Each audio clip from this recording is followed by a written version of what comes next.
안녕하세요. 이진희 작가가 진행하는 초보자를 위한 에세이 글쓰기 수업에 오신 여러분을 환영합니다. 반갑습니다. 오늘은 여러분과 함께 평범한 일상을 특별하게 표현하는 감성 에세이 쓰기에 대해서 얘기를 나눠보려고 합니다. 우리 특히 감성 에세이를 쓰고 싶은 분들 계시죠? 이 시간을 절대로 놓치지 마시고 끝까지 함께 해주세요. 그리고 중요한 거는 제가 말씀드리는 것들을 본인의 글쓰기에, 본인의 글에 반드시 적용하시기를 바랍니다. 자, 그러면 고고고 합니다. 우리가 살아가는 매일의 순간들이 어떻게 예술이 될 수 있을까요? 자, 우리의 하루하루의 순간들이, 우리의 삶이 어떻게 예술이 될 수 있을까? 음, 저는 그 답이 감성에 있다고 생각해요. 우리 일상 속 작은 감정의 순간들을 포착하고 그걸 글로 풀어내는 과정에서 우리만의 어떤 특별한 이야기가 탄생하는 거 아닐까요? 감성 에세이는요, 감정과 일상의 만남에서 탄생한다는 사실을 아시나요? 다시, 감성 에세이는 우리가 갖가지의 감정 있죠. 슬픔, 기쁨, 놀라움, 그죠? 감정과 일상의 만남에서 탄생되는 겁니다. 아침에 마신 커피 한 잔, 아이와 나눈 짧은 대화, 혼자 걷는 길거리의 풍경처럼 말이죠. 이렇게 사소한 순간들을 어떻게 우리가 특별하게 글로 담아낼 수 있을까요? 자, 첫 번째부터 갑니다. 첫 번째, 느낌과 감정을 포착하기. 첫 번째로 중요한 건 그 순간의 감정을 포착하는 건데요. 감성 에세이는 사건의 나열이 아니에요. 뭐 이랬고 저랬고 뭐 시간차 순서대로도 아니고 어떤 사건의 나열도 아니고요. 그 안에서 느껴지는 오롯한 나만의 감정을 글로 표현하는 것이 핵심입니다.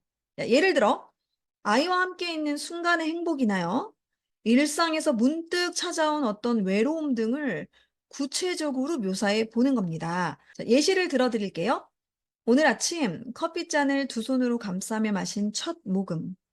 따뜻함이 손끝을 타고 퍼지며 흐린 날씨와 상관없이 내 마음속에 작은 햇살이 떠오르는 기분이었다. 어떠세요? 지금 어떻게 보면은 이 글에서는 날씨는 흐려요.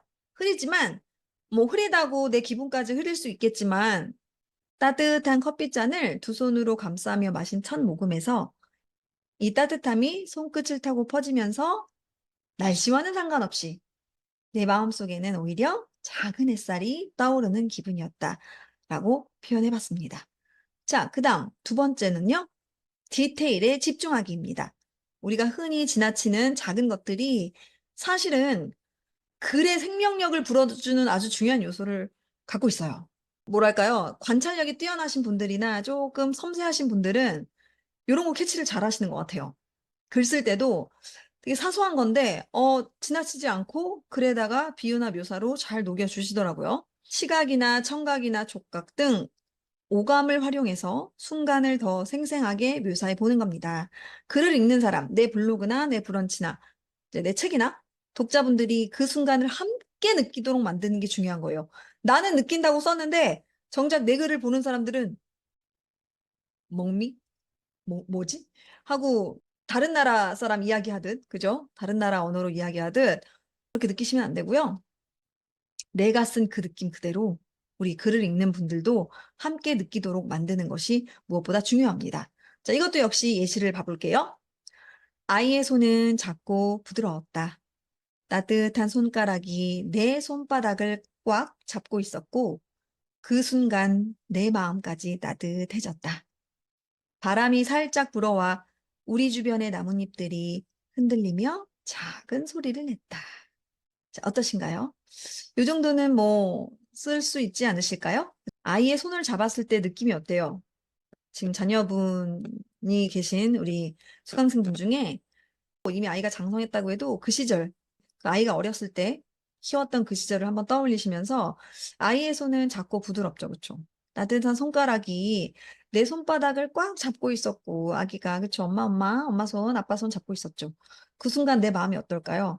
이런 어떤 작은 상황에서 얘의 느낌까지도 이렇게 글로써 전달할 수가 있다라는 거죠. 자, 바람이 살짝 불어와 우리 주변의 나뭇잎들이 흔들리며 작은 소리를 냈다. 뭐 정말로 나뭇잎들이 소리를 냈다기보다 은유 느낌이 나는 이런 문장으로 또 만들어 볼 수도 있겠습니다. 그 다음 세 번째, 주제를 찾아내기입니다. 우리 마지막으로 중요한 것은 주제를 찾아내는 거예요. 우리 감성 에세이는 단순한 기록에서 그치는 게 아니라요. 그 감정이 무엇을 의미하는지를 그 부분이 중요한 거예요. 그 감정이 무엇을 의미하는지를 적어주는 과정, 탐구하는 과정. 글은 더욱 깊어지고 글을 읽는 우리 독자에게도 더 큰 울림을 줄 수 있다는 사실입니다. 예를 들어 오늘 느꼈던 작은 기쁨이 결국 삶의 의미를 되돌아보게 하는 계기가 될 수 있게 말이죠. 소소하지만 하루하루 느꼈던 기쁨들, 감사들 있을 거예요. 그런 것들을 하나하나 딱 꺼내서 삶의 의미와 접목시켜서 글을 써볼 수도 있겠습니다. 자, 예시를 볼까요? 아이와 함께했던 산책은 단순한 시간이 아니었다. 이 순간은 내게 있어 인생의 소중함을 깨닫게 해주는 작은 기념비와 같았다. 매일 반복되는 일상이지만 그 안에서 우리는 삶의 진정한 가치를 발견할 수 있었다. 어때요? 정말, 저는 매일 회사 가고, 뭐 학교 가고, 매일 똑같고 살림하고 똑같은데요? 똑같다고 생각하시는 분은 똑같다고 여겨질 수밖에 없죠. 하지만 매일 내가 하루라는 선물을 받은 특별한 날이라고 생각하시고, 내가 마주하는 것들, 내가 눈으로 보는 것들, 내 코로 들어가는 어떤 향기들, 들리는 소리들, 그쵸? 내가 만지는 어떤 느낌들, 오감의 안테나를 키셔가지고 글에 녹이신다면 감성적인 글. 하지만 감성적인 글이 좋은데 너무 앞서가시면 안 돼요. 너무 새벽에 쓰신다거나 너무 막 우울했을 때 아니면 너무 정말 감성에 젖었을 때 쓰시면 오글거리는 글이 될 수도 있어요. 오글거리는 글. 그래서 조심하시기를 바라고요. 우리 그렇다면은 네 번째, 감정 포착 연습을 한번 해볼게요. 자, 감정 포착 연습은 우리 최근에 느꼈던 감정을 한번 떠올리시기 바랍니다. 최근에 내가 느꼈던 감정을 떠올려서 짧은 글로 한번 표현해 보세요. 그 감정이 기쁨이든 슬픔이든 황당함이든 억울함이든 혹은 소소한 만족감이든 상관없습니다.